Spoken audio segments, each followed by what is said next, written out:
தமிழன் என்றொரு இனமுண்டு, தனியே அவருக்கு ஒரு குணமுண்டு என்று திசைகள் தோறும் முழங்கிக் கொண்டிருக்கூடிய வஞ்சிக்கப்பட்ட தமிழர்களின் வரமாய் வந்தவன், தமிழர்களின் ஒற்ற நம்பிக்கை அண்ணன் சீமான் இப்பொழுது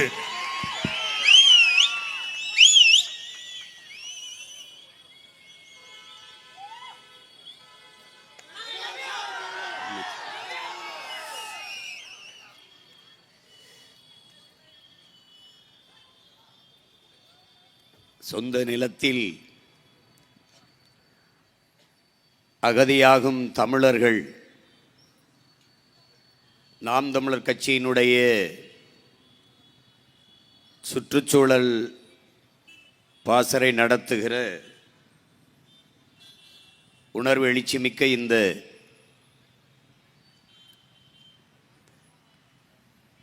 பொதுக்கூட்டத்திற்கு வருகை தந்து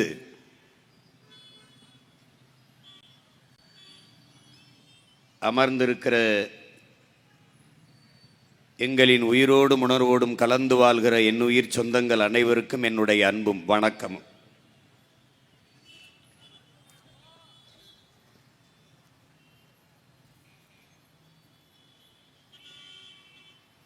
வாழ்விடத்தை இழந்து அகதியாவது எவ்வளவு பெரிய கொடுந்துயரம் என்பதை உணர்ந்து அறிந்த பிள்ளைகள் நாம் தான் இதற்காக போராட முடியும். இங்கே கூடியிருக்கிற நாம் யார்? வெள்ளையர்கள் நம்மை அடிமைப்படுத்தி ஆளத் துடித்த போது என் தாய் மண்ணில் ஒரு பிடி மண்ணை கூட உன்னை தொடவிட மாட்டேன் என்று போராடி உயிர் நீத்த மான மறவர்களின் மக்கள் நாம். இங்கே உயிரை இழக்கலாம், நம் உரிமையை இழக்கலாமா? உயிரினும் மேலானது நமது உரிமை. அடிமை வாழ்வினும் உரிமை சாவு மேலானது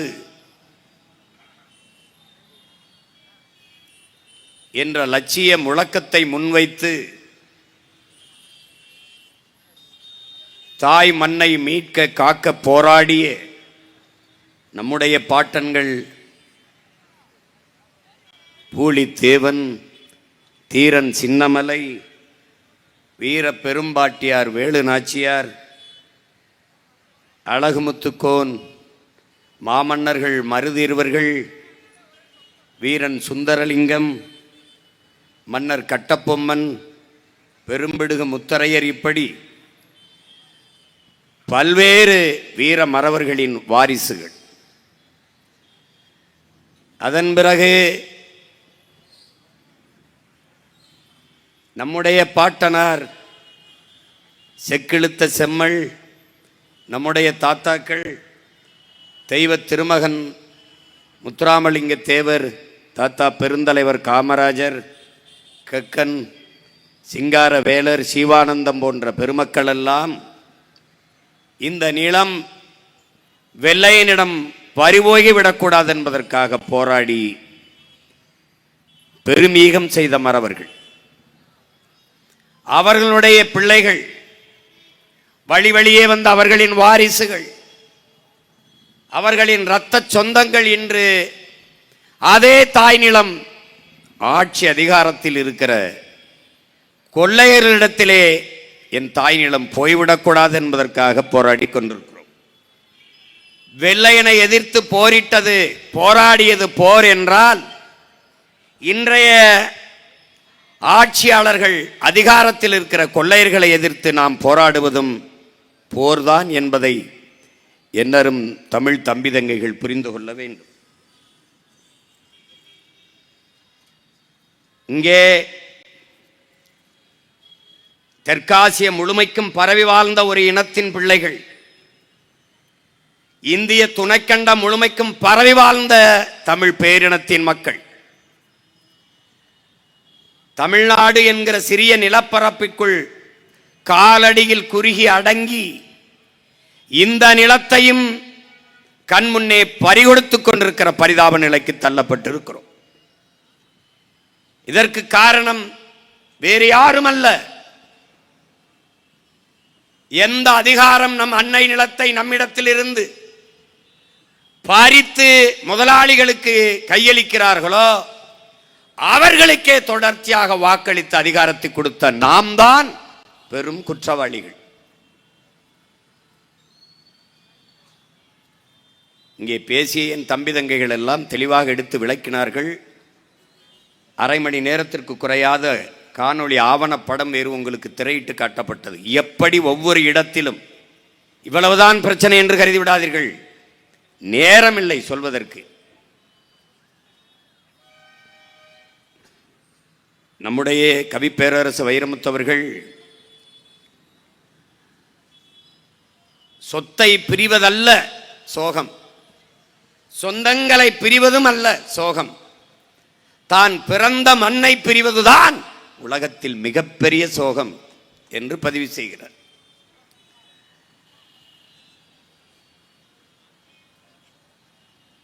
நம்முடைய ஈழத்து பாவேந்தன் அண்ணன் ரத்தினதுரை அவர்கள், புதுவை ரத்தினதுரை அவர்கள், என் அன்பான மக்களே, உங்கள் தாய் நிலத்தை நீங்கள் பேரன்பு கொண்டு காதலியுங்கள். உங்களை பெற்ற தாயோ உங்களை 10 மாதம்தான் சுமக்கிறாள். ஆனால் இந்த பூமி தாயோ உங்கள் வாழ்நாளின் கடைசி நொடி வரை சுமக்கிறாள்.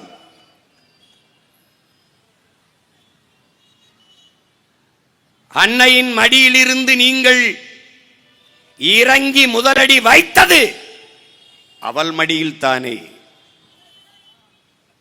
இறந்த பிறகு புதைந்தோ எரிந்தோ சாம்பலாவதும் அவள் நெஞ்சில் தானே. ஆகையினாலே என் அன்பான மக்களே, நீங்கள் உங்கள் தாய் நிலத்தை பேரன்பு கொண்டு நேசியுங்கள். ஏனென்றால் நிலத்தை இழந்தால் பலத்தை இழப்பீர்கள், பலத்தை இழந்தால் இனத்தை இழப்பீர்கள். ஆதலினால் என் அன்பான மக்களே, நீங்கள் உங்கள் தாய் நிலத்தை பேரன்பு கொண்டு காதலியுங்கள்.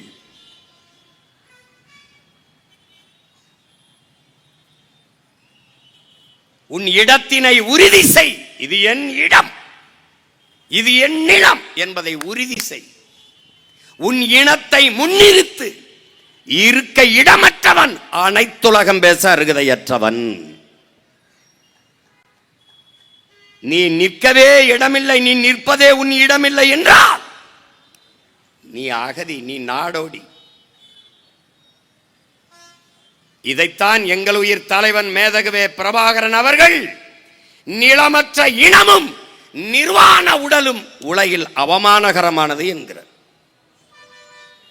அப்படி தாய் நிலத்திலேயே வாழ்விடத்தை இழந்து அகதியாக்கப்பட்டுக் கொண்டிருக்கிறோம். இதை என்னிலும் இளைய என்னுயிர் தங்கைகள் தம்பிகள் புரிந்து கொள்ள வேண்டும்.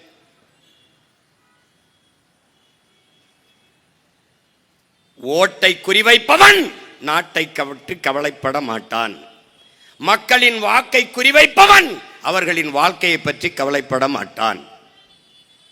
திரும்ப திரும்ப உங்கள் பிள்ளைகள் பதிவு செய்கிறோம், நாங்கள் உங்களின் ஓட்டுக்கானவர்கள் அல்ல, இந்த நாட்டுக்கானவர்கள் என்பதை அறிவார்ந்த தமிழ் சமூக மக்கள் புரிந்து கொள்ள வேண்டும். நாங்கள் உங்களின் வாக்குக்கானவர்கள் அல்ல, வருங்கால தலைமுறை பிள்ளைகளின் வாழ்க்கைக்கானவர்கள் என்பதை என்னரும் தமிழ் சொந்தங்கள் புரிந்து கொள்ள வேண்டும். இங்கே வளர்ச்சி என்ற சொல், வேலைவாய்ப்பு என்ற சொல் திரும்ப திரும்ப உங்கள் காதுகளிலே கேட்டுக்கொண்டே இருக்கும். டெவலப், எம்ப்ளாய்மெண்ட், இது போன்ற வார்த்தைகள் திரும்ப திரும்ப உங்கள் காதுகளில் விழும். ஆனால் எது வளர்ச்சி என்று கேட்டால் எவரிடத்திலும் இருந்து பதில் வர. என்னரும் தமிழ் சொந்தங்களே, என்னிலும் இளைய என்னுயிர் தம்பி தங்கைகளே, இந்த நாடு தனிப்பெரும் முதலாளிகளின் வளர்ச்சியை ஒட்டுமொத்த தேசத்தின் வளர்ச்சி என்று கட்டமைக்கிறது. வெறும் அற்ப ஒரு 500,000 முதலாளிகள் வாழ்வதற்கு மொத்த நாட்டு குடிகளையும் நாசம் செய்கிறது.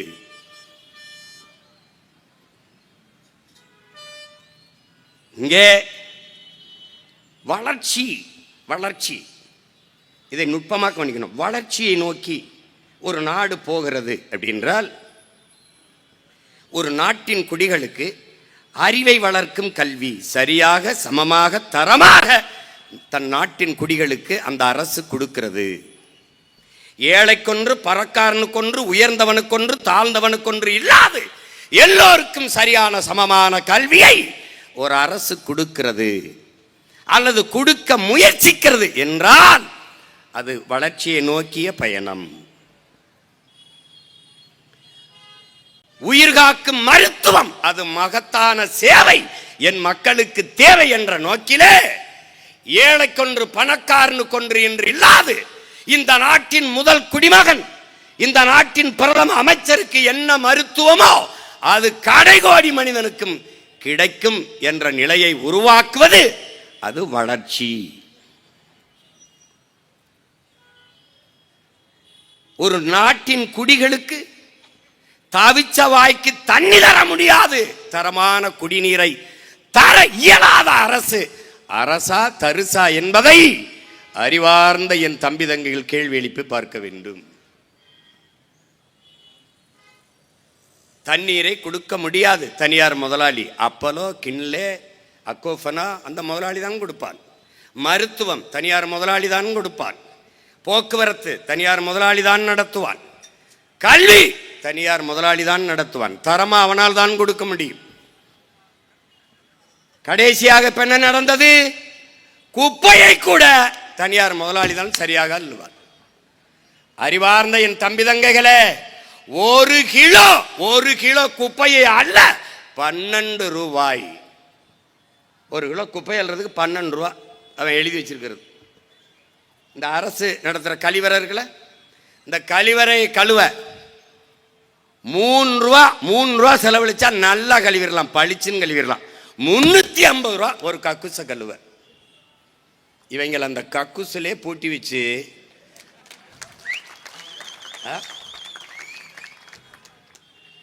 கக்குசு கழுவுறதுல களவாங்கிற பயில்கள்கிட்ட போய் நீ ஓட்டை போட்டு நாட்டை கொடுத்தீங்கன்னா நாடு கக்குசா தானடா நாரும். குப்பையை கூட ஒழுங்கா அள்ள தெரியாதவன்ட்ட நாட்டை கொடுத்தா நாடு குப்பை மேடா தானடா மாறும். எது வளர்ச்சி? எது வளர்ச்சி? கொரோனா நேரத்திலே நாட்டின் நிதியமைச்சர் அம்மையார் நிர்மலா சீதாராமன் 80 கோடி ஏழைகளுக்கு 5 கிலோ அரிசி 2 கிலோ பருப்பு கொடுத்தோங்கிறாங்க. 80 கோடி ஏழைகள். வளர்ச்சி. தொலைக்காட்சியை நீ திருப்ப முடியாது. தொண்டு நிறுவனங்கள், இந்த குழந்தை பேர் குஷி, இவள் பூஞ்ச நோய்பட்டு கிடக்கிறாள், ஒட்டிய வயிறும் பஞ்சடைஞ்ச கண்ணும் வாடிய முகமுமாக குழந்தைகள் சவண்டு துவண்டு விழுவார்கள். ஏன்? உணவில்லை. சில்ட்ரன்ஸ் வெல்ஃபேர் ஃபண்ட் என்று, குழந்தைகள் நல நிதி என்று பல ஆயிரம் கோடியை இந்த நாடு ஒதுக்குகிறது. ஏன் அந்த குழந்தைகளுக்கு உணவில்லை? அப்போ ஏன்?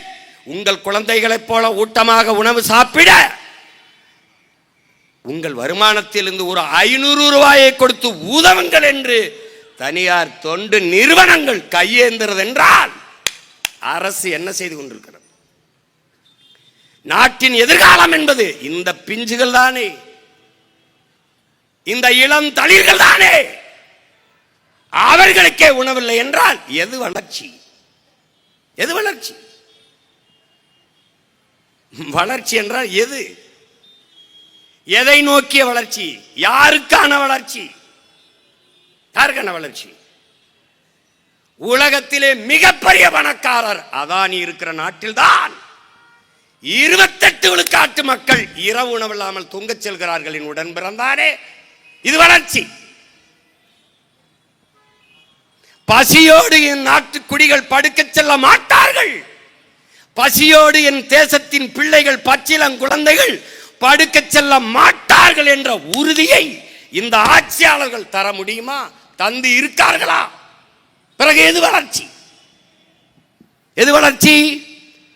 விரைந்து செல்ல சாலை 4 வழி 8 வழி, அதிலே பயணிக்க 1.5 கோடி 2 கோடி 80 லட்சம் 90 லட்சத்திற்கு மகிழ் உந்துகள் கார்,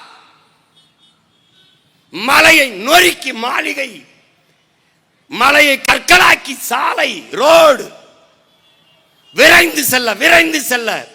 சாலையிலே போகும்போது பளபளக்கும் கண்ணாடிகளிலே உயர்ந்த மாளிகைகள், அந்த கட்டடத்திற்கு பின்னே போனால் இடிந்த குடிசை, பலாயிரக்கணக்கான பாவப்பட்ட மக்கள் பட்டினியும் பசியுமாக ஒட்டிய வயிறும் கிழிஞ்ச துணியும் பஞ்சரஞ்ச தலையுமாக பல கோடிக்கணக்கான மக்கள். எது வளர்ச்சி? எது வளர்ச்சி? 8 வழிச்சாலை போடும்போது இவர்கள் சொன்ன காரணம் என்ன? விரைந்து சேலத்திலிருந்து சென்னைக்கு சீக்கிரம் சென்னைக்கு போயிடலாம். சீக்கிரம் சென்னைக்கு போய் சினிமா பாப்பா, சீரியல் பாப்பா, வேற என்ன புடுங்குவ? என்ன புடுங்குவ? சீக்கிரம் சீக்கிரம். எங்கடா போறிய? சீக்கிரம் எங்க போற? பெட்ரோல் செலவு குறையும், சீக்கிரம் போயிடலாம். கார்ல போறவனை பற்றியே கவலைப்படுகிற என் நாடு, கார்ல போறவனுக்கு சோறும் நீரும் கொடுக்கிற உழவர் கொடியை பற்றி ஏன் கவலைப்படவில்லை? அதான் கேள்வி. எது வளர்ச்சி? எது வளர்ச்சி? 5000 ஏக்கரிலே 5369 ஏக்கரிலே ஏர்போர்ட் கட்டுவதல்ல வளர்ச்சி, ஏர்பூட்டி உழுவதுதான் வளர்ச்சி. பசி இல்லாத நாடு. அடிமை இந்தியாவிலே இளைய புரட்சியாளன் பகத்சிங் முன்வைத்த முழக்கம், பாலுக்கு அழாத குழந்தை, கல்விக்கு ஏங்காத மாணவன், வேலைக்கு அலையாத இளைஞன், இதுதான் என் கனவு இந்தியா. அடிமை இந்தியாவிலே அவன் முன்வைத்த முழக்கம் இன்று வரை தேவைப்படுகிறது என்றால், விடுதலை பெற்று 79 ஆண்டுகளிலே நடந்தது என்ன? இந்த ஆட்சியாளர்கள் சாதித்தது என்ன? என்ன?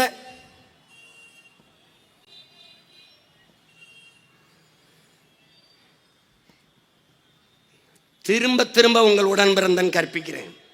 எந்த தேசத்திலையும் பறந்து செல்ல விண்ணூர்தி இல்லை, பயணிக்க கார் இல்லை, பார்க்க தொலைக்காட்சி இல்லை, பயன்படுத்த அலைபேசி இல்லை, செல்போன் இல்லை என்று எந்த நாட்டிலும் புரட்சி வந்தது இல்லை. எந்த நாட்டிலே நீரும் சோறும் இல்லையோ அந்த நாட்டில் புரட்சி வராமல் இருந்ததில்லை. அதை எதிர்கொண்டு தடுக்க எந்த தலைவனும் நின்றதில்லை. உனக்கு சான்று ரொம்ப விளந்தாடாத பக்கத்தில் இங்க பங்களாதேஷ், இங்க இலங்கை, ஒரு சின்ன பகுதி, சின்ன நம்ம மாநிலத்தில், நம்மள ஒரு மாநிலம் கூட இல்லை, அவன் சின்ன நாடு. அவன் பொருளாதார வீழ்ச்சியை கண்டான். பங்களாதேஷில் கலவரம் பார்த்திருக்க, இலங்கையில் கலவரம் பார்த்திருக்க. ஏன்? ஏன்? பொருளாதார வீழ்ச்சி, பசி.